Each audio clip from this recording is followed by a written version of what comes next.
del Eduard, yo poca cosa por ti, poca cosa por decir, porque como te he dicho, se ha explayado mucho y ha comentado muchas historias. Yo podría discutir algunas con él que me parece que, bueno, pone... Pero bueno, me callo. No, yo lo que quería hablar de... Yo no he leído el libro, yo leí un primer ensayo que me mandó él de toda la familia, bueno, de este proyecto, y leí ese ensayo. De todas maneras, yo sí lo que quería comentar aquí son dos cosas principalmente. Es la implicación de Abelardo en los últimos años de su vida con el ateísmo, que es muy importante, en el momento que la FAI decide crear los Ateneos Libertarios en Barcelona. Él es una de las cabeceras de ese proyecto, ¿no?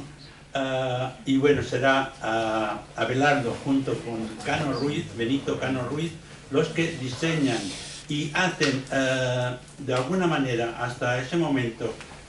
Los ateneos en Barcelona eran los ateneos populares, eran los ateneos, o puede que hubiera alguno ateneo racionalista, libertario, pero no eran de la FAI, y es el momento en que llegan los ateneos que hemos concebido como los ateneos de la FAI, que son principalmente tres ateneos, que son Amor y Vida, creo que se llama, que estaba en la calle Cartagena, de Barcelona, muy cerquita de donde vivía él, en la calle 2 de Mayo. Estaba el del Clot, en la Farigola, en el Ateneo del Clot, y estaba Faros, que estuvo en la avenida Mistral y también por este barrio, en diversas calles de este barrio. Todo empieza en el 29, cuando la FAI decide que hay que educar con los valores anarquistas a las jóvenes generaciones, ¿no? Y es cuando esos tres ateneos empiezan a florecer, ¿no? Y a florecer montando las secciones que montan la FAI, monta las secciones de cada ateneo, las monta y se distribuyen desde teatro, literatura, excursiones, todo ese tipo de cosas, que son las que monta, esos tres ateneos montan ese tipo de excursiones. El problema de estos ateneos es que viven en un momento convulso, y viven en un momento en que no podrán desarrollar todo el proyecto que tienen, porque están constantemente entre la legalidad y la ilegalidad, ¿no? Porque son el 32, el 31, hay el 32, sí, bueno, todas las huelgas del momento, desde la huelga de alquileres que hemos hablado muchas veces aquí, como la huelga de tranvías, en la cual la gente de los ateneos libertarios participa y mucho en esa movida.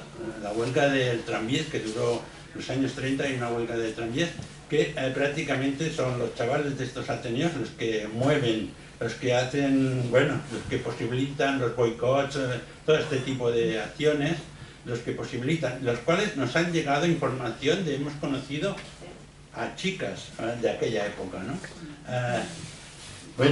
La Violeta y la Oceanía yo no las he conocido, pero sé que estaban por allí.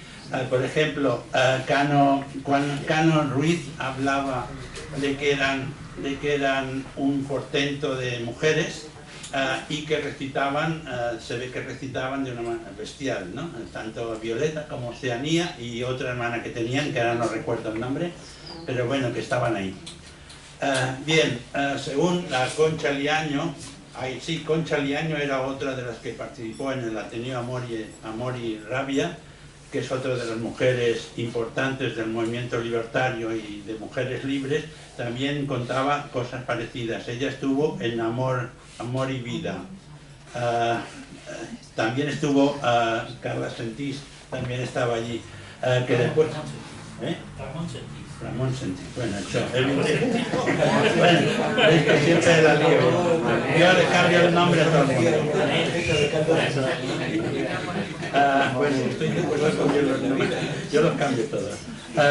Bien, todo este tipo de gente, ¿no? La Concha Pérez, por ejemplo, nos contaba, ¿no? Cómo ella, en el Ateneo Faros, cómo ella participaba en un grupo de teatro, pero como hay momentos, ¿no? En los momentos insurreccionales que hay, por ejemplo, en el enero del 32, diciembre del 33, todos estos momentos insurreccionales, siempre la gente más joven, la gente que tiene la sangre caliente es la que sale primero a la calle. Estamos hablando de gente de que tiene en aquel momento los 18 años justos, el 18 o 20 años, que son los primeros que, bueno, que salen, y sobre todo en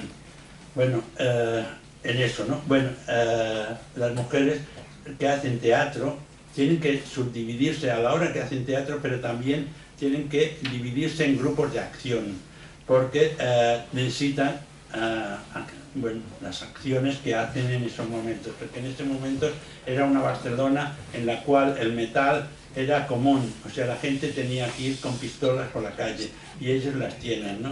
Por ejemplo, conocimos a Concha Pérez, que aquí tiene una sala, estamos en la sala Margarita Sirgo, no sé si os habéis dado cuenta.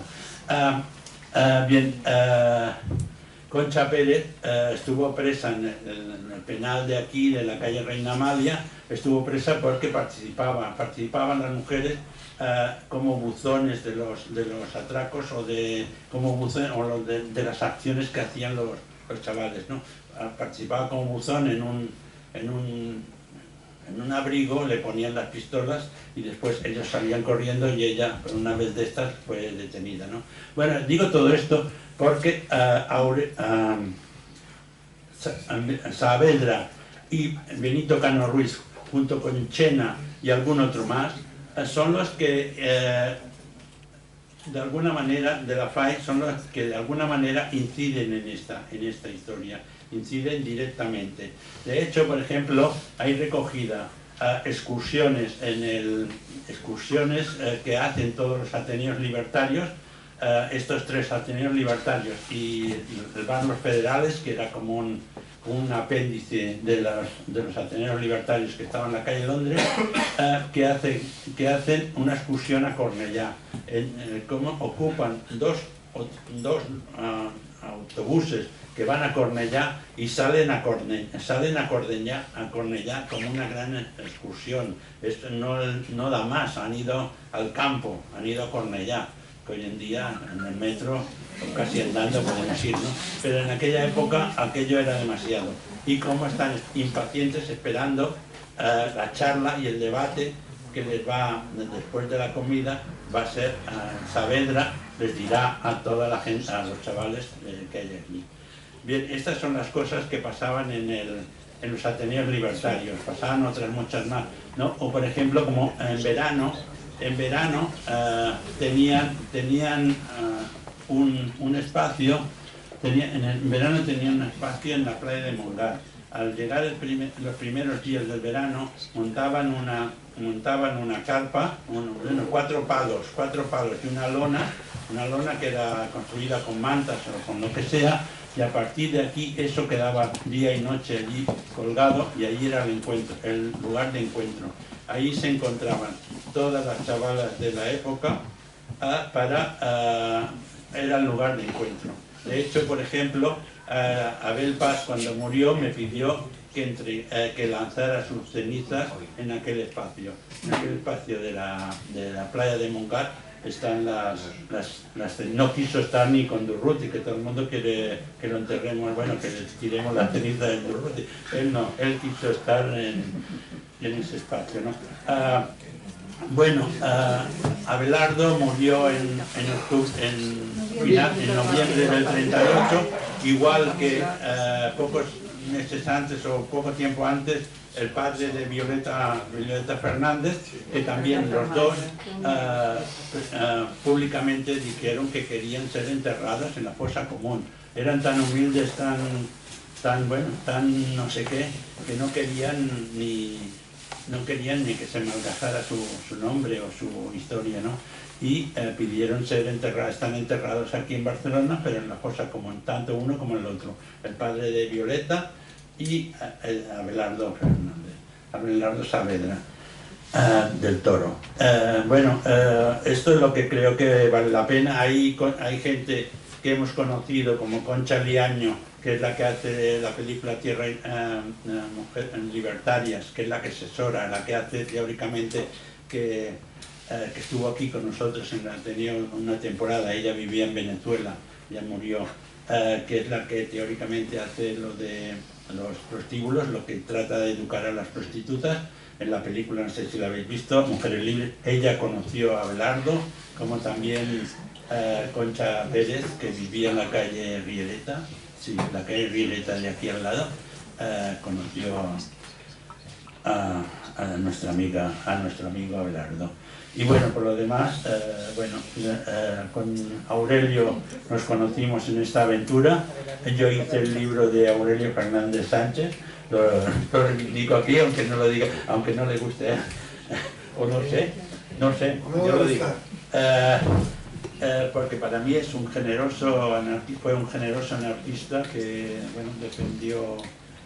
se defendió hasta el último momento, ¿no? Y además hay otra cosa de Aurelio, me gustaría decir de Aurelio, porque creo que Abel Paz, Durruti, el que escribió el libro de Durruti, El pueblo en armas, que es un libro cabecera creo que sin Aurelio Fernández hubiera sido muy difícil escribir ese libro, no lo hubiera escrito como él deseaba, ¿no? Creo que Aurelio le da todos los datos que le hacen falta, ¿no? Él los buscaba en García Oliver, pero García Oliver era un poco reacio a darle la documentación que necesitaba para darlo a conocer, ¿no? Y bueno, no sé si hay más cosas, seguramente podríamos hablar, pero yo creo que vale la pena que hable Aurelio, porque me parece que habéis venido a escuchar a Aurelio.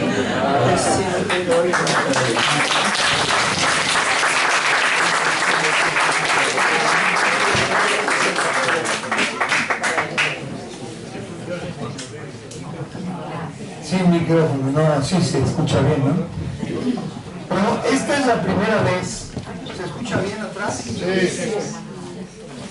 Es la primera vez que somos 4. Esta es la 5ª presentación. Empezamos el 14 de septiembre en Cádiz, una excelente participación organizada por José Luis, por el compañero Telles, con una participación muy interesante. Y ya me dijo José Luis que hoy por 3 personas superamos la cifra de Cádiz. Después el 17 en Sevilla, que estuvo muy, muy hermoso por el sitio mismo y por la gente, por los chavales, que también aquí hay más chavales que en Sevilla, pero fue espléndido en la carbonería, que quien vaya a Sevilla no puede dejar de ir a la carbonería. Además es un sitio de lucha, de defensa contra la turistificación, como le llama Pío, ¿no? El compañero que ha llevado ese proyecto adelante. Además pueden oír y ver bailar flamenco de una manera extraordinaria. Y Madrid, un local pequeño en la librería Juan Rulfo, del Fondo de Cultura Económica, pero también con compañeros entrañables y muy buena participación. Y hoy, bueno, cerramos. Estuvimos en Granollers anteayer, y también con el compañero Luis nos hizo el favor de invitarnos, estuvimos ahí, hicimos unas buenas conversaciones, y nos da mucho gusto cerrar el ciclo en Barcelona, con la meta misma de Saavedra, ¿no? Que empezó en Cádiz y terminó en Barcelona. Yo, como sabía que éramos 4, porque además yo insistí en que fuéramos los que estamos aquí, me parecía indispensable. Yo escribí, por primera vez voy a leerlo, con algunas acotaciones. ¿Ahí me oyen bien? ¿Ya? ¿Aquí sí? ¿Está bien? Bueno, primero agradezco al Ateneo y a Manel que nos haya dado la oportunidad de presentar el libro aquí. No podría ser de otra manera, además yo pensé que el explota ahí en el pasajito de Centellas o alguna cosa así, pero aquí tenía que ser porque el empate entre Manel y yo aquella vez en el otro local fue extraordinario, para mí fue muy revelador, y dije, no, pues Manuel tiene que estar ahí, y desde luego los libros los tiene que vender Iñaki Martínez del local, maravilloso recinto, que nos hace el favor de distribuir aquí, y que esperemos romper el récord de ventas, ¿eh? O sea que si ya lo tienen, compren otro. Bueno, me emociona mucho teneros como público, sobre todo porque una buena parte de la audiencia somos descendientes de Saavedra. Yo voy a pedir a los que somos descendientes de Saavedra, en sentido estricto, que levantemos la mano, por favor, para que se sepa quiénes estamos aquí. Bueno, no es la mitad, pero sí es lo tercio. Lo cual habla de la importancia de este hombre, del cual nos hablaban desde pequeños, ¿no? Yo cuento que me gusta contar que en México decimos que los de mi generación, por lo menos, siempre tuvimos un abuelo, un bisabuelo que había luchado con Pancho Villa, con Emiliano Zapata, ¿no? En casa el más comentado era el viejo Saavedra. Se hablaba del viejo Saavedra, se hizo una leyenda que yo he tenido la oportunidad de recuperar o de arruinar, porque también algunas partes de la leyenda las hemos echado abajo, no siempre para el gusto de los que las contaban, pero no importa. Destaco aquí en particular la presencia de mi queridísima tía Manolita, que está aquí, que es la nieta de Saavedra.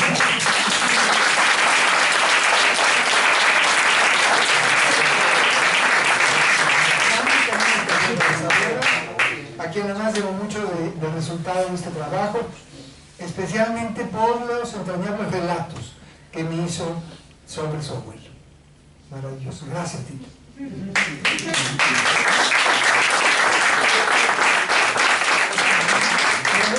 Estar aquí acompañado por Manuel, que esto que han dicho ahora lo considero una tradición, porque eso no me lo dijiste aquella vez, si no lo hubiera puesto en el libro. Lo descubriste después, ¿verdad? Eso de que participó en el Ateneo y todo eso. Será para la segunda edición del libro. O hacemos un capítulo especial, vamos a hablar de eso después, ¿no? Eduardo Machuán, que como he dicho fue para mí también una guía muy importante para entender muchísimas cosas, tanto del anarquismo como del proceso en España, y desde luego José Luis Gutiérrez Molina, que ha sido mi guía espiritual y no solo, también material, para que yo pudiera llevar a cabo este trabajo. Tuvimos la oportunidad de invitarlo a México una vez a unas discusiones allá sobre los personajes anarquistas. Yo expuse a Saavedra, él expuso a Fermín Salbuchea, allá en el Instituto Nacional de Antropología e Historia, con excelentes resultados. Luego nos fuimos a Veracruz, que Veracruz, dice él, se parece mucho a Cádiz, y todo es como Cádiz para José Luis, ¿no? Nadie dice que Cádiz no es Veracruz. Hoy en día, además, hoy quiero decir que hoy en México es el día del maíz, es el día nacional del maíz. El maíz para los mexicanos, para todo el altiplano, los mexicanos estamos hechos de maíz. Es un día fundamental y estamos defendiendo el maíz contra los transgénicos y contra el glifosato y contra toda esa mierda, y hoy es ese día. Pero además es el cumpleaños. Manuel, escúchame, no solo te lo voy a agradecer, sino voy a decir, hoy es cumpleaños de Aurelio Fernández Sánchez. Cumpliría 125 años. Ese por el que yo me llamo Aurelio, el que Manuel hizo un libro espléndido. No sé por qué dice que. ¿Por qué dices eso? No digas eso. Me lastima. Ahí está. Al contrario, gracias, porque es un libro, no sé si el primero, que reivindica la imagen de Aurelio como un ser humano y no como un monstruo que acababa con los maristas. No con todos, por desgracia, pero puede ser cumpleaños, ¿no? Voy a poner, en México llamamos numeralia a datos numéricos sobre algunas situaciones. Como yo sé que ya José Luis y Eduardo, que han hablado, sobre todo Eduardo, han dado detallados datos sobre la biografía de Saavedra, y además siempre me riñó José Luis, no cuentes el libro, si no, no lo van a comprar, lo estás spoiloreando, que sé cómo dicen ahora los chavos, los jóvenes. chavales, ya mejor no voy a contar eso. Voy a dar unas cuantas cosas. Pero sí hice una relación numérica, digamos, numeraria, llamamos en México. Había puesto 10, pero dije, en Cataluña poner 11, ¿no? Además es mi cumpleaños, el 12 de septiembre, carajo. 1. Abelardo Saavedra Toro, como fue su nombre real, bueno, en realidad se llamó Abelardo Ruperto del Sagrado Corazón de Jesús Saavedra Toro. Digo que no se enteró de cuántos nombres tenía, pero así lo puso el cura de Villa Martín. Empezó en lucha social, como ya decía José Luis, a los 40 años. O sea, encontramos datos sobre su participación cuando ya tiene 40 o 39 años. O sea, no es un chaval, no es un adolescente calenturiento que se mete a los combates, sino es un maduro con 4 hijos, con una esposa, etcétera, etcétera. 2. Actuó promoviendo la idea y la organización de los trabajadores y la educación de los trabajadores, al menos en 6 países y decenas de localidades de los mismos países. 3. Cuando menos estuvo 11 veces preso. 11 veces. No sé el número de meses o años que estuvo, pero no menos de 3 años. En total le abrieron más de 50 procesos judiciales en los países donde actuó. 5. Participó o promovió la creación de muchas agrupaciones de trabajadores, destacándose la Confederación Nacional del Trabajo como antecedente de la FESORE, y el intento por llevar a cabo la Central de Trabajadores de Cuba. Hoy en Cuba se llama Central de Trabajadores de Cuba, y él organizó un encuentro en Cruces en 1912, por el cual, me parece a mí, fue la principal razón de la primera vez que lo echaron de Cuba, acusado de extranjero pernicioso. Así eran las acusaciones. 6. Intervino en la conformación de un incontable número de grupos de afinidad, centros de estudios sociológicos, escuelas para trabajadores y sus hijos, y sesiones de enseñanza y alfabetización, que para nosotros, los que somos alfabetizadores, es de gran relevancia. 7. Contabilizamos que publicó por lo bajo 8 periódicos y revistas ácratas, creando la mitad de ellos.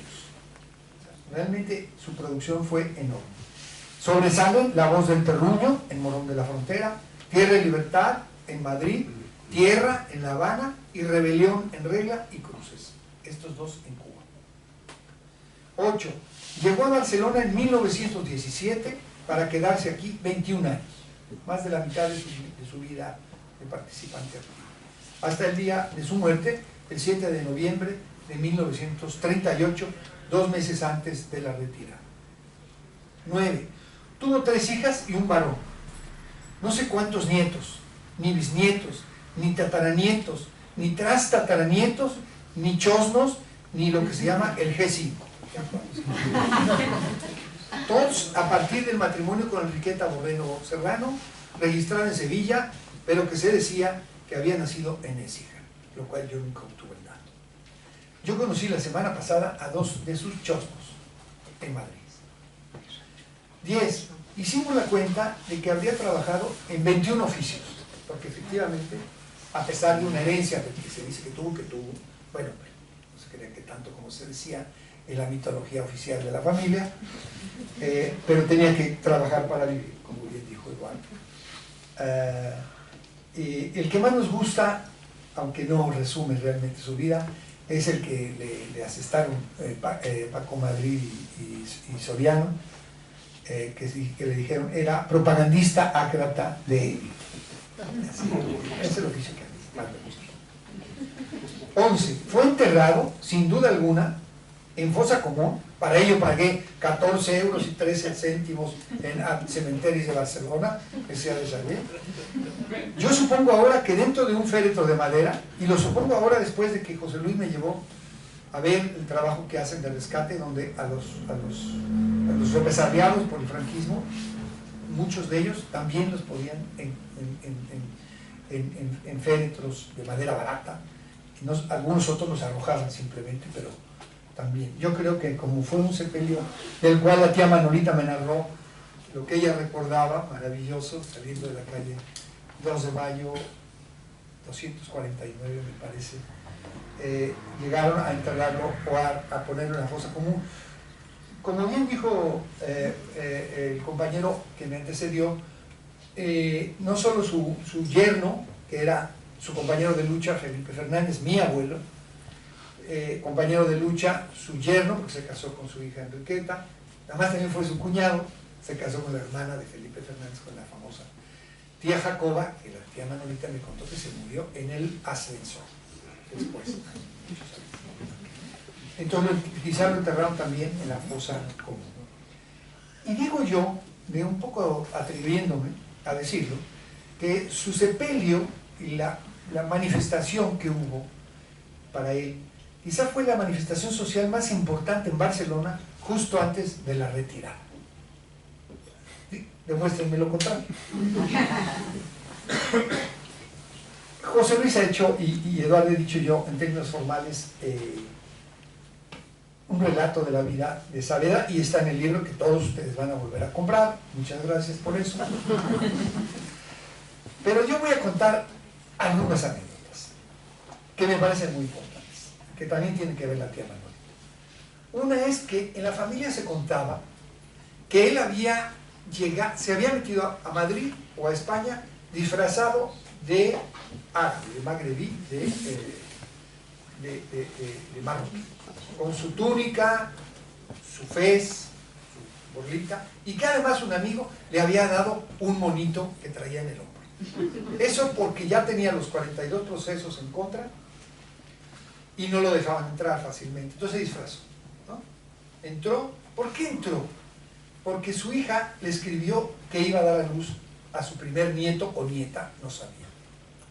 Entonces él se disfraza para poder entrar a Madrid y llegar a la calle de Olivar 35, y creo yo que ahí estaba la corrala del barrio de Lavapiés en Madrid, para ver nacer a su primer nieto, porque el amor que tenían por la familia era extraordinario, y supo sus nietos mucho más.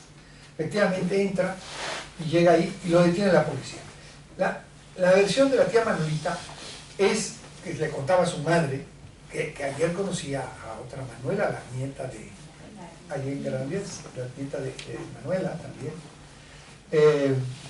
era que cuando la madre de mi tía Manolita, la tía Manuela, la última hija de Saavedra y Enriqueta, les trajo de regalo unos zapatos árabes, unas babuchas, y que salió la tía Manolita con sus babuchas, la tía Manolita,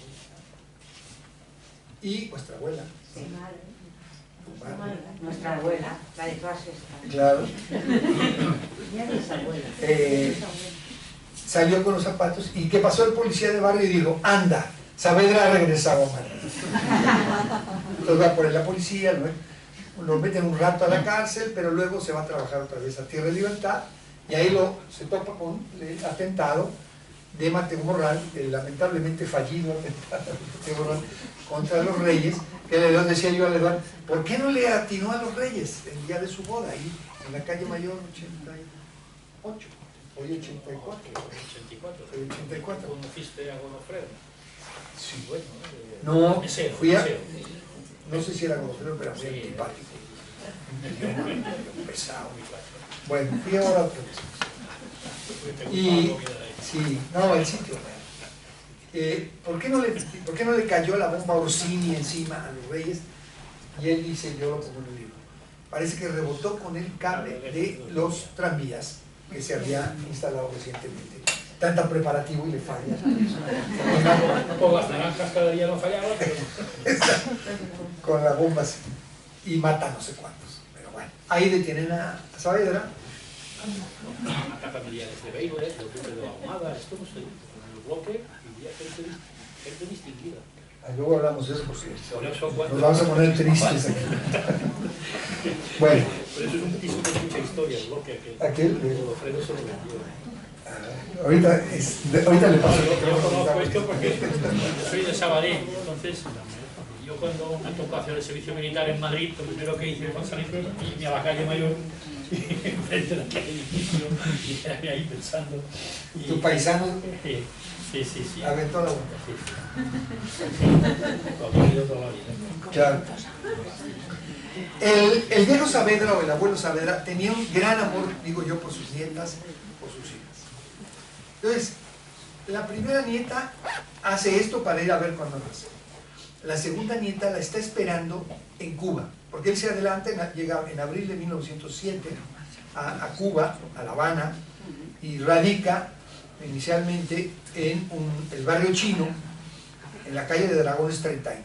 Ella no tiene esa dirección, la fuimos a buscar en La Habana, pero cambió todo aquello, pero bueno. Pero ellos llegan en diciembre. A mí me costó mucho encontrar el libro, bueno, porque no te lo prestaban, y además estaban muy baratos. Encontrar el día que llegó Manuela, tu madre, Enriqueta y Dolores. Y con amor, la primera nieta de Saavedra. Pero Enriqueta va embarazada. Está embarazada y poco tiempo después, 2 meses después, nace su segunda nieta y está Saavedra ahí, aunque lo meten a la cárcel enseguida. Esa es la vez que lo meten a petición de Porfirio Díaz. Y entonces mi tía se llamó Oceanía. Oceanía. Yo decía, ¿por qué mi tía se llama Oceanía? Se llamó Oceanía. Yo la conocí muy bien, para mí fue una influencia enorme. Yo dije, ya sé, ¿por qué es enorme? Y es muy gorda. Dije, es como un continente. Por eso pusieron Oceanía. No, luego en esta investigación averigüé que no. Que lo que pasa es que nuestra abuela, que está mi primo Enrique, que también es descendiente de Saavedra, nuestra abuela dijo, le voy a poner Oceanía porque atravesamos el océano, ¿no? Entonces, todo esto pasa hasta que en el periódico Tierra, Tierra y Libertad y otros aparece la noticia que dice así, más o menos: ha nacido en la redacción de Tierra una nueva anarquista. Mientras ella se pone nombre a sí misma, los compañeros y la familia ha acordado ponerle Oceanía. O sea, podía cambiarse el nombre, pero no dejar de ser anarquista. Sí, así. Dice Garín, era su seudónimo, no tiene más, es enormemente feliz porque tenía el gusto siempre de tener a sus nietas, ¿no? En 1911, antes del Congreso de Cruces, lo echan de Cuba, ya dije, por extranjero pernicioso. Pero se entera que Enriqueta otra vez está embarazada y regresa de escondido y entra a Cuba y va a ver a su tercera nieta. Su tercera nieta es Violeta, mi tía Violeta, que murió con nosotros en Puebla, la esposa de Aurelio Fernández Sánchez, ¿no? Entonces reza. Después nace la cuarta nieta, Enriqueta, la madre de Enrique, de mi primo Enrique, que está aquí. Y nace, y después si lo vuelven a coger y lo echan por segunda vez de Cuba, ya nunca regresa. Ya no puede ver nacer a Azucena, ¿no? Sí. Es la siguiente, que nace en el 16, también en Cuba, y luego vuelve a ver nacer al siguiente, que es mi padre, ya aquí en el club, o así se dijo que había nacido el club, en 1920, aunque mi padre también fue concebido en Cuba. Ese le hubieran puesto Mar, pero le pusieron a hablar. Y la última anécdota que José Luis dice, y tiene razón, que yo tengo que contar esas anécdotas. Cuando convence los Flores Magón a los anarquistas cubanos, no les costó poco trabajo, porque los Flores Magón, a la usanza mexicana, se habían organizado en el Partido Liberal Mexicano. Era en la Junta Organizadora del Partido Liberal Mexicano, ¿no? Eso quiere decir que cuando los anarquistas en Cuba, que era muy buena parte de ellos eran españoles, oyen que es un partido, dicen, no, con los partidos nada. Entonces tiene que haber una negociación. Hay unos anarquistas que hacen la negociación en Tampa, Florida, para convencerlos de que en México todo el mundo se ponía partido. O sea, hacías una proclama y te hacías un partido. Eras partidario de tal o cual proclama, ¿de acuerdo? Entonces, pero en los anarquistas, aquí un partido era obligatoriamente un partido, digamos, que iba a participar en las elecciones y esas cosas. Entonces, ya es que se convencen, empiezan a poner publicaciones de los opositores a la dictadura de Porfirio Díaz en México. Entonces, convencen a Saavedra, que tenía una pluma muy ligera, realmente muy divertida. Yo recuperé al menos una veintena de artículos de él, y algunos son realmente muy divertidos y atrevidos. Hacía bromas, era un guasón extraordinario. Eso, como decías tú, le daba un sentido a la lucha, y eso, pues muy diferente. No eran así las imágenes de los señores que aparecen en los billetes de 50 euros, ¿no? No aparecen así, pero en México sí. Sino era un tipo extraño. Entonces, ¿por qué me fui? Yo me fui por los cerros de Uberato. Ah, sí. Ya. Entonces lo convence y él decide hacer una columna que se llamó La Inquisición en México. Ese periódico, que se llamaba Tierra, tenía una gran influencia en México, en varios lados. Llegaba a Nueva York o a Buenos Aires. Desde el principio los muglis allí pues habían... Sí, exacto. Porque podía entrar con las mercancías que iban de La Habana a México, a Veracruz, a Tampico y especialmente a Yucatán, porque había 2 barcos por semana que llevaban la mercancía y por ahí colaban. Entonces llegó el periódico de 9 de noviembre de 1907 con la primera colaboración de Saavedra, solo hizo 2 en realidad, 9 y el 16, con la Inquisición en México, relatando con la pluma suya, o sea, le contaban o le escribían cosas y él las volvía a redactar para que fueran amenas y atractivas, ¿no? Entra y la policía mexicana detiene el periódico, lo secuestra, digamos, y detiene a los distribuidores. Los distribuidores eran 2 catalanes. Uno se llamó Francisco Ros Planas y el otro se llamaba Antonio Duc Costa. Al primero lo detienen, inmediatamente van a su casa y encuentran que está su casa llena de libros socialistas y anarquistas, y de eso lo acusan y lo expulsan del país, inmediatamente aplicándole un temible artículo de la Constitución para los que somos hijos de extranjeros, que es el artículo 33, pero siempre acusado de extranjero pernicioso. Bueno, y sale.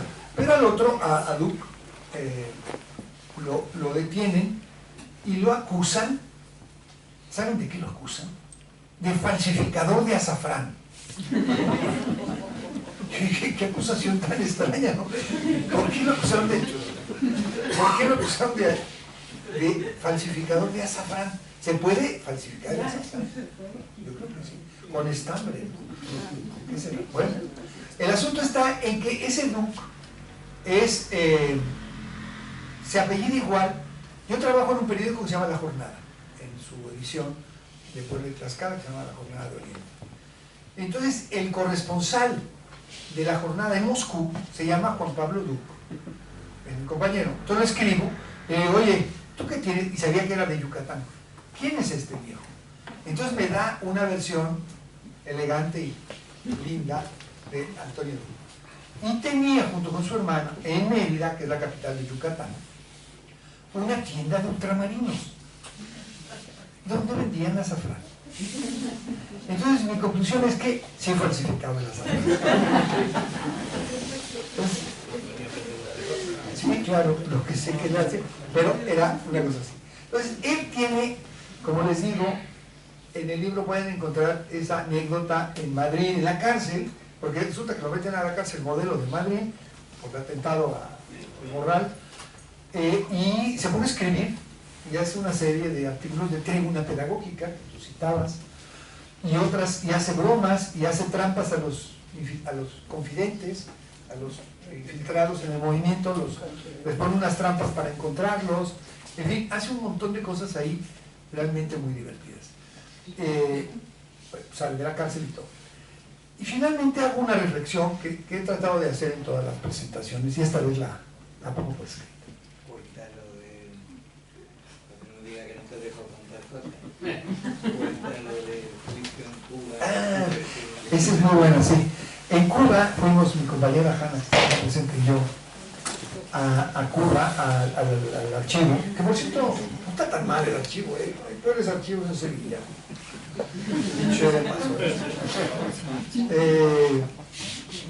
Y fuimos, y yo encontré los expedientes contra él, tanto por el primer juicio, o sea, la primera vez que lo meten en Cuba a la cárcel es a las 2 semanas de haber llegado, porque se va a hacer la expulsión de propaganda. Pero rápidamente lo detienen, lo acusan a no sé qué, que por cierto es el tiempo que más está en la cárcel, como 35 días. Y la segunda vez es por lo de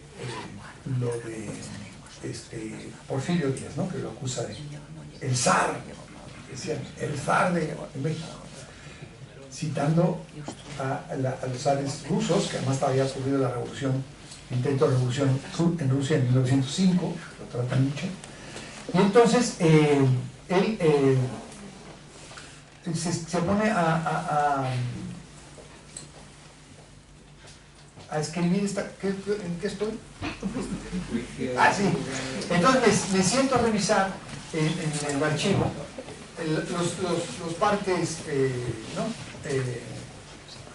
judiciales, la detención, el policía tal lo detuvo, cómo iba vestido, con un sombrero de Castro y unas alpargatas rosas. Y digo, ¿esto es en serio? Sí, se iba Castro, dije yo. Si no había... Era pequeño Fidel y Raúl. ¿Por qué se llamaba un sombrero de Castro? Bueno, es muy raro. Y al lado, cómo él relataba sus detenciones. Por ejemplo, tiene una pieza que pongo completa en el libro, que se llama Carcelarias, que cuenta cómo lo van metiendo en cada una de las revisiones que le hacen, ¿no? A ver aquí, ¿cómo te llamas? ¿Cuánto pesas? ¿Quiénes sean tus padres?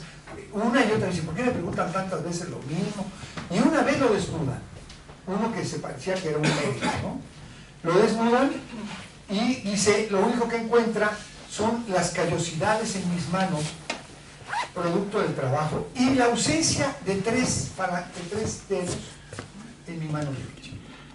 La tía Manolita me había dado su álbum, que los que son de la familia saben que tiene un álbum maravilloso, con esa foto que está en el libro. Esta.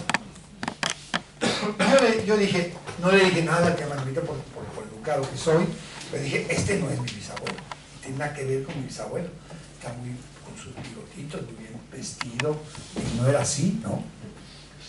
¿Qué pasa? Porque hasta que leo Carcelarias, ese artículo, y veo que le faltan 3 dedos de la mano derecha. Y me fijo en la foto, con una lupa que tengo maravillosa, que compré aquí en Sanz, cuando vivía con mi sobrino en su casa, y veo que efectivamente, si se fijan en la foto, le faltan estas 3 falanges. Y dije, ah, es él. Pues ya me convencí y fui a reconocerle a la tía Manolita mi duda. ¿No? Pero cuenta todo eso. Y luego empecé a comparar los partes oficiales de la detención con lo que él contaba, porque el juicio lo llevó básicamente en libertad, con lo que él contaba de su detención. Entonces decía, fue detenido en la cárcel, se metió al vivac, no sé qué, ¿no? En la cárcel del Tocón se llamaba, cárcel real, que la destruyeron después, solo dejaron la celda donde estuvo José Martí. Y entonces la descripción de él que hacía del juicio era, y el juez me preguntó, ¿está usted en contra del gobierno de México? Yo no, señor, no estoy en contra. ¿De la República Mexicana? No, tampoco. ¿Es usted anarquista? No, señor. Entonces, ¿qué es usted? Yo soy anfibio y soy partidario del pancismo. Ah, muy bien, firme, aquí puede salir en el... Estaba de guasón todo el... Entonces, esa parte también. Ahora sí la voy a leer. La voy a leer. He dicho, con demasiada ligereza en algunos foros, que desde la generación de Saavedra y hasta la que pertenezco, somos unos fracasados. Porque nos planteábamos una sociedad completamente diferente, sin estados, opresión, y que no es así. Es una afirmación errónea, digo hoy. Hoy todo el mundo disfruta la mayoría sin saberlo y mucho menos sin reconocerlo, de los resultados de aquellas luchas que sembraron aquellos hombres que nos antecedieron, incluidos los de mi generación, hay que decir, porque también dimos una lucha y la seguimos dando. Como ejemplos tenemos el amor y la unión libres. A ver, habrá quien duda de eso, pero ¿qué tal entonces? El control natal, que también describe en su libro Eduard, de cómo era eso de traer condos preservativos. ¿Qué eran los condos preservativos? Ya dinos. Bueno, pues eran mecanismos, artilugios de algodón y con una forma que se introducían en la vagina y evitaban, hacían como una especie de barrera, ¿no? Femenina, las mujeres, sí, sí. Los traían de Francia. ¿eh? Y no había con tripa de cordero. Esos son los primeros preservativos que vienen. Es el nombre que tiene. La tripa de La tripa de cordero. Pero yo imagino que la punta los amarraban así, que eran cosquillas. Bueno, por ejemplo, eso estaba prohibido. Lo que tú narras en tu libro de la iglesia atacando a quienes se atrevían a propiciar el control natal. Luego el ejemplo de en Solidaridad Obrera, leo un anuncio que dice: compañeras, si se ha suspendido su ciclo, su regla, tome píldoras Fortran, así se llamaba. Pomaltus se llamaba, píldoras Fortran, y regresará. O sea, eran unos abortivos declarados, ¿no? Por ejemplo, eso también es producto de aquella lucha. Parece que no, pero sí. Pero es la parte, digamos, aquella de un derecho a autohacer sin consecuencias, pero detrás hay todo un discurso social y revolucionario, que es no hacer hijos para el ejército, ni para la burguesía, ni para la iglesia, y claro, y doblar la ley de bronce de los salarios. Y entonces ellos tienen esta... ahí es todo este mensaje, la procreación consciente o el malthusianismo acaba pues triunfando lo que tú dices, en los medios para evitar el embarazo, pero sin contenido político ni social. Es todo lo que sucedió aquí. Y no querían que fueran a la guerra, estaba la guerra de... Sí, distintas guerras, exacto, dándose carne de cañón. Exacto, todo eso. Y además algo interesante era también esto que tú llamas el ecologismo anarquista, ¿no? Pero también el respeto, el cuidado del planeta, todas estas cosas que hoy se discuten mucho y se practican poco. Pero ninguno de ellos llegaba a nuestro. Ninguno. Comparadores, los difusores, estas... La jornada de 8 horas. Robert Owen, esta gente de que tú citas también, claro, bueno, tú no, pero esta gente, pues, digamos, aspira o en nombre del equilibrio poblacional o ecológico, pues no van a ser funcionarios de nada, al contrario, estos van a la cárcel. Ballina, por ejemplo, y toda esta gente. Ah, sí. Bueno, yo digo que la jornada de 8 horas, aunque creo que eso vamos a regreso, sobre todo los inmigrantes, que no tienen la jornada de 8 horas, ¿no? Las vacaciones, la seguridad social, las pensiones, la libertad de expresión de la cual dispongamos, aún en España, con todos los controles que hay, ¿no? La libertad de manifestación, la exposición de las ideas, eso son derechos consagrados. No nos cayeron del cielo, no nos los regalaron. No nos dieron gratuitamente, nos dieron de hostias y a ellos más que a nosotros. Entonces, no somos tan fracasados, viendo bien las cosas. Ahora, a mí eso sí, esto de que hay un concordato con el Vaticano en España, es increíble. Ya lo discutían hace 150 años. O el artículo de subjúdice, ¿no? El subjúdice, qué bueno, pero no lo tengo completo. Pero este artículo es lo que la voz popular ya sabía, ¿no? Claro, esto es la ley del embudo, ¿no? Tenían razón, la sabiduría popular, cómo funcionaba, esto lo explica muy bien en este... Es que eso lo explica él, hasta donde podemos ver. Bueno, hoy día hay muchas luchas en el mundo entero por defender a los desposeídos, mejorar las condiciones de vida, hacer valer los derechos de las comunidades y las naciones, bregar por conservar lo que de naturaleza existe y nos queda en el mundo.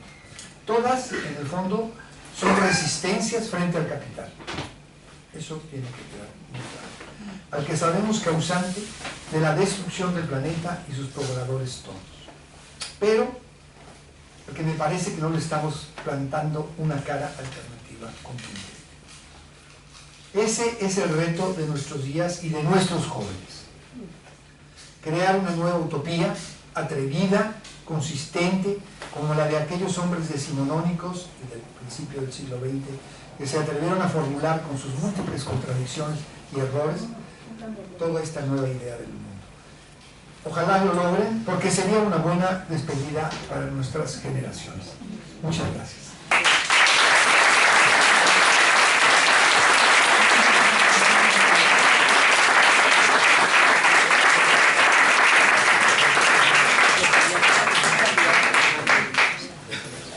Ya se fue Manel, pero yo voy a rogar la producción.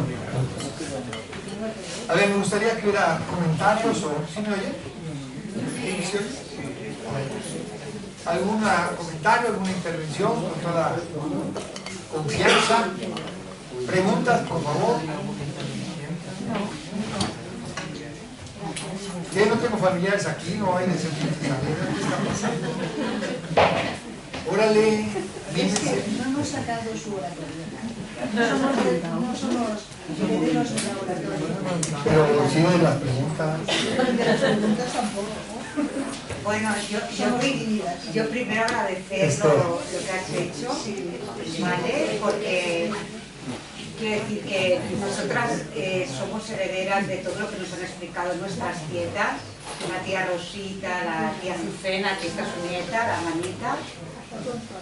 Bueno, estamos casi todas. Benjamín está por ahí detrás, que sabe que no dice nada, pero está ahí detrás.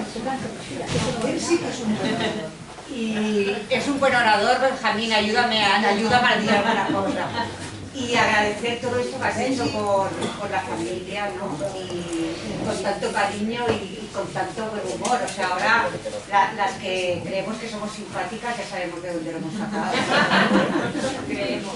Las que nos creemos simpáticas. Yo muchas cosas de las que habéis contado las conocía de mi madre, porque Manolita era la pequeña, mi madre le llevaba 10 años, entonces ella contaba de su abuelo, ¿no? Que llevaba la barba muy larga y mi madre la peinaba, sí, y nos contaba, bueno, mucho de Madrid. Mi madre recordaba muchas cosas de lo que él contaba, porque él les explicaba también. Gracias a mi padre, que es el hermano, nunca hablaba de él. Cuando hablaba de él, hablaba con mucha tristeza. Ella es la hija del tío De Benjamín. de Benjamín, ella de la Rosita. Ella es nieta de Azucena y él es... Este es mi hermano.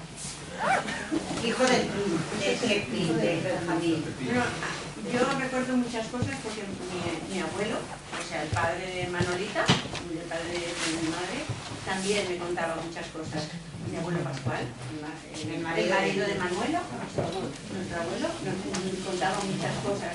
También le hablaba mucho de Ascaso, de Lucy, de toda esta gente que iban a comer a veces a su casa y contaba muchas anécdotas y bueno, a mí me gustaba mucho escuchar, entonces me quedaba allí y más.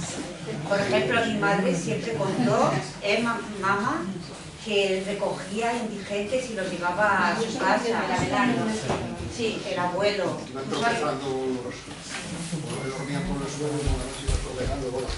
Se los llevaba a casa cuando veía bien así. Y después decía, la hija Manuela, decía, después nos levantamos por la mañana y el indigente se había ido por las sábanas. Y decía, papá, mira que traes, nos quedamos sin sábanas. Benjamín. Vale, yo quiero hacer una humilde aportación que pienso muchas veces en ello. Y es que esto que comentabas de que todo este trabajo, porque para mí es un esfuerzo enorme que ha hecho toda esa gente a lo largo de la historia, que no ha sido en vano, pero que encontramos a faltar una cosa hoy día, especialmente en la política, que es la generosidad.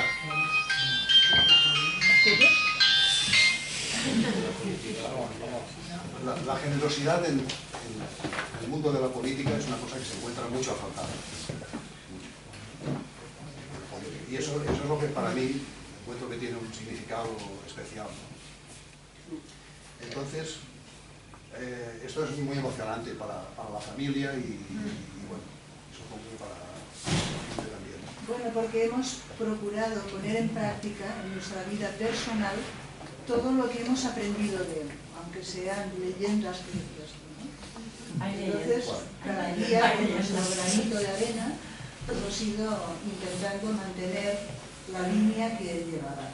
Y luego también hemos habido grandes lectoras, también nos gusta escribir, nos gusta hacer de todo, somos un poco polifacéticas igual que Y alguna revolucionaria. bueno, eso es 20 trabajos diferentes. Eso sí, en eso yo creo que no. Y hemos generado mucho de ello. Es genético. Iñaki.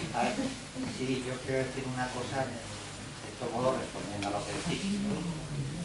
Yo me encuentro con vosotros y con vuestra familia después de dar un montón de vueltas. Digamos, yo me considero anarquista y me conoce mucha gente. Yo llego a México por otras circunstancias y conozco a Luis Hernández Navarro por el zapatismo, conozco a Ricard Mestres, que era un viejo anarquista de la Nova, que le encantaba que le habláramos en catalán y que montó la biblioteca oficial. Y entonces resulta que por medio de Luis Hernández, que sois primos, si no me equivoco, entonces te conozco a ti y sale, hostia, de repente en todas esas vueltas que has dado salen Saavedra y salen por Manel, ¿no? Que editamos el libro de Aurelio, y entonces te conoces después de llevar como 20 años de relación con esos mundos. Entonces yo de repente descubro que México y Cataluña y los anarquistas y los indígenas, y no es casual que todos los surrealistas exiliados del mundo entero hayan pasado por México, y que tengas tantas cosas en común. Y eso surge por el mundo anarquista, sin haberte conocido, sin haber sido presentado, sino... Y claro, a mí esas cosas me pasan mucho, entonces me da mucho orgullo pensar, hostia, este mundo es especial porque te contacta sin que tú lo busques, y sin que vayas ahí con la bandera, sino encontrándote en las luchas y en la vida, ¿no? Entonces, claro, yo conozco a Aurelio y a Saavedra cuando pienso que ya formaban parte de mí desde siempre, ¿no? Y por medio de vosotros, que nos conocíamos antes, sin haber compartido nada de esto, ¿no? Entonces, bueno, da mucho gusto. Y demuestra, eso tan bonito que tú has dicho al principio, que Cristian Ferrer, el argentino, decía, tú llegas a cualquier lugar del mundo, a cualquier pueblo, y siempre te encuentras un anarquista. Y en tu escalera siempre hay el más loco, el más friki, el más luchador, el más... Entonces, esa rebeldía, esto es innata, y claro, ¿cuál es un poco la envidia? Que estos tuvieron la oportunidad, lo pagaron como lo pagaron, de practicarla porque fueron miles. Y durante 80 o 100 años fueron ensayando, aprendiendo y ensayando esa revolución. Entonces yo recuerdo unas viejas de Mujeres Libres, la Hortensia y tal, que a mí me pasearon por todo el barrio, y yo soy de este barrio, y me decían que con 19 años nosotras íbamos con un fusil por la calle, y me decía la calle, aquí vamos a hacer una barricada, aquí tal, y vencimos al fascismo. Decía, tú eso no lo vas a vivir en tu vida. Y imagínate una mujer como las que habéis hablado, con 19 años, con la vida que llevaban, que de repente la ciudad es suya y van con el fusil derrotando. Claro, eso es maravilloso. Entonces, ¿cómo no va a dar envidia y cómo no vas a satisfacerte que eso que parece que está derrotado, muerto y tal, siempre aflora de una manera u otra? Sale el abuelo, o sale el nieto, o sale la lucha, o sale... Entonces, bueno, yo creo que es la mejor memoria de estos, ¿no? Mantener viva esa llama.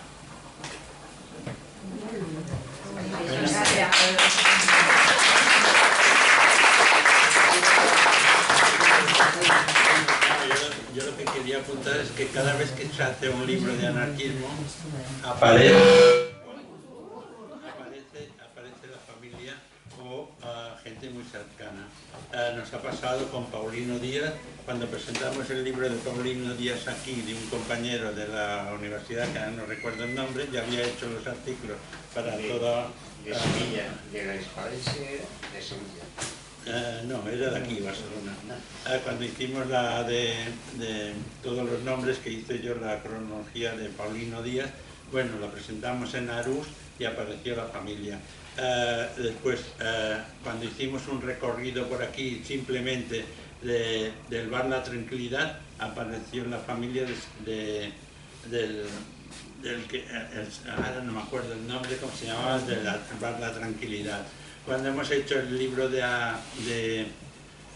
Ada Martí, que era una mujer libre del barrio, apareció, es una historia muy muy bonita, muy carnada, ¿no? En algún sentido, porque ella se suicidó en París en los años 60, pero sí tuvo dos hijos que tuvieron que ser adoptados, ¿no? Uno murió, ella se suicidó porque le había muerto un hijo por una operación de amigdalitis, y la otra fue a parar a un convento, ¿no? Ella, que tendría ahora mi edad, principalmente, ella murió, y el hijo alemán prometió que encontraría a su abuela catalana en algún momento, ¿no? Y la encontró gracias a que yo y con el Iñaki editamos el libro sobre Ada Martí, una mujer libre, sobre la conciencia libre de la época, ¿no? En fin, cada vez que haces mueves papeles, aparece detrás toda una... Bueno, aparece las sensibilidades de la familia que anda de alguna manera queriendo encontrar alguna cosa, ¿no? Y este chaval alemán pues ha sido magnífico porque, bueno, de alguna manera nos cruzamos la correspondencia traduciendo con el Google, porque yo no tengo ni puta idea de alemán, y él, bueno, creo que está aprendiendo castellano y aparecerá cualquier día por aquí. En fin, pasan estas cosas. Bueno, yo creo que el personal está marchando. Sería bueno despedirle con alegría. Hagamos una foto de la familia antes de ahora la familia somos todos. Y de vosotros que os consideramos familia también. No, yo te quería preguntar, hay muchos libros escritos de Violeta. Es que yo eso no recuerdo bien. ¿Quién era la que era profesora? Violeta. ¿Y no escribió ningún libro? No, yo la busqué en Google y me salía como... Sí, pero no tenía realmente ningún libro. No tenía ningún libro. Ella estuvo ahí en la Farigola, con Elías Pucho Elías. Ahí fue... Sí. Ella estuvo de profesora en Barcelona, ella estuvo en Vía Laetana, había una escuela de seno en la que ella estuvo allí, bueno, dando clases a los niños de corta edad, ¿no? Lo que pasa es que con los bombardeos de Barcelona, cuando el ministerio decide llevarla a Reims, y ella con un montón... A Colombia. Bueno, la decide llevar a Francia con una cocinera, ella y algunos más, ¿no? Y 40 o 50 niños. Llegan a Reims, a Colón, y en un primer lugar los franceses no quieren saber nada de la pedagogía que trata a Violeta. Pero cuando se dan cuenta de cómo está educando a los niños españoles, entonces el alcalde de ese pueblo pide que los niños franceses vayan a la escuela española. Y es Violeta la que está llevando esto. Lo que pasa es que luego después pasan más cosas, y es el momento que ella ya no puede estar con Abelardo porque ella está ya en Francia, ya no puede volver. Entonces, la diferencia de edad entre mi madre y Violeta, entonces, ¿qué edad tenía? Era de las mayores. Violeta era del 13. No, En 1900. no. Bueno, pero mi madre me hablaba como admirándola, o sea, como admirándola porque era profesora, me hablaba de ellas, pero claro, hay una distancia de edad. Mi madre tenía 12 años. Claro, por eso, porque la madre era de 14. Sí, ya veía, claro, lo que hacían ellas. Sí, porque la Violeta enseñaba y tal. ¿Cuánto se llevaba la Violeta? Por internet hay un artículo mío del 100 aniversario o no sé qué aniversario, no me acuerdo, hace un par de años, en el cual reivindicaba a Violeta como podía. Con los datos que tengo está colocado ahí. Sí, ahora no me acuerdo exactamente, hace un par de años que lo hice. ¿Y cómo es el apellido? ¿Violeta? ¿Qué más? Fernández, Saavedra. Fernández. Pero el artículo es de... Tenemos que buscar Bueno, Violeta Fernández Saavedra. El artículo lo escribiste tú. yo hice un artículo en el 100 aniversario. Yo es que estuve o el 90, buscándola no me y acuerdo. vi eso y pensé, pues igual tiene algún libro. ¿Ella llamas Manel más? ¿Manel? Ahí está. Está en el papel de la... ¿Dónde está el papel?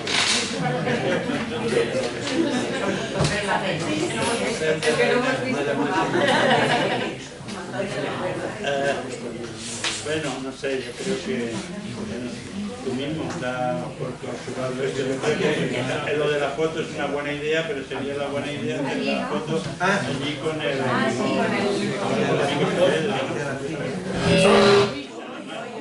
Solo quiero decir, oye, ahí se oye. Habla fuerte mejor. Me da un micrófono.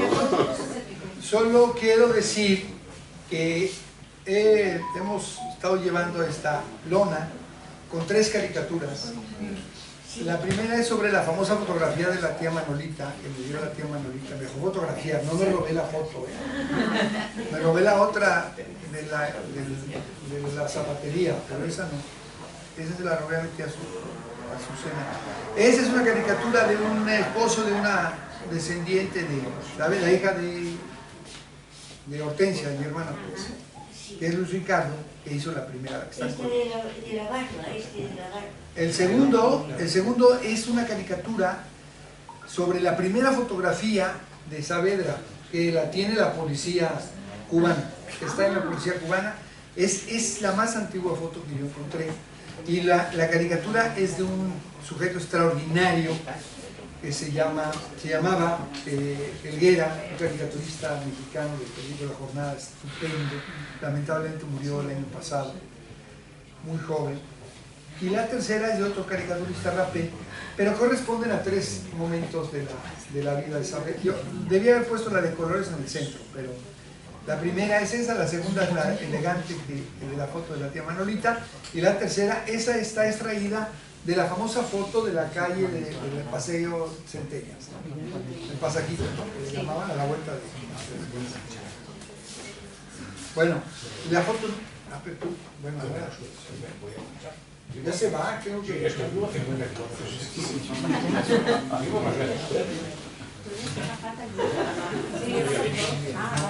la familia de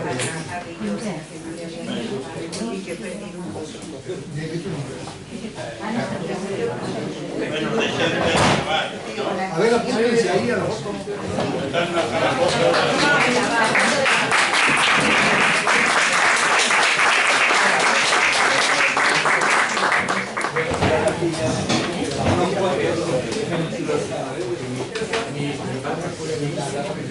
Si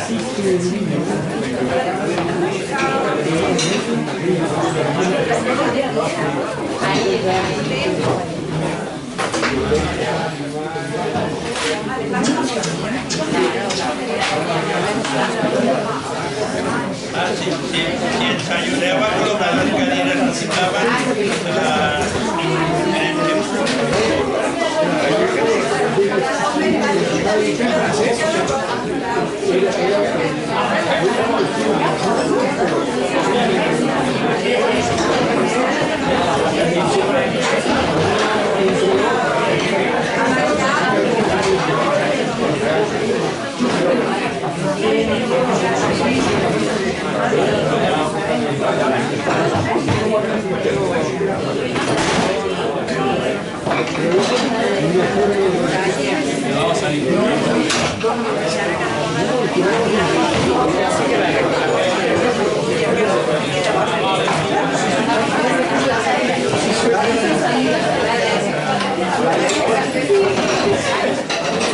Gracias.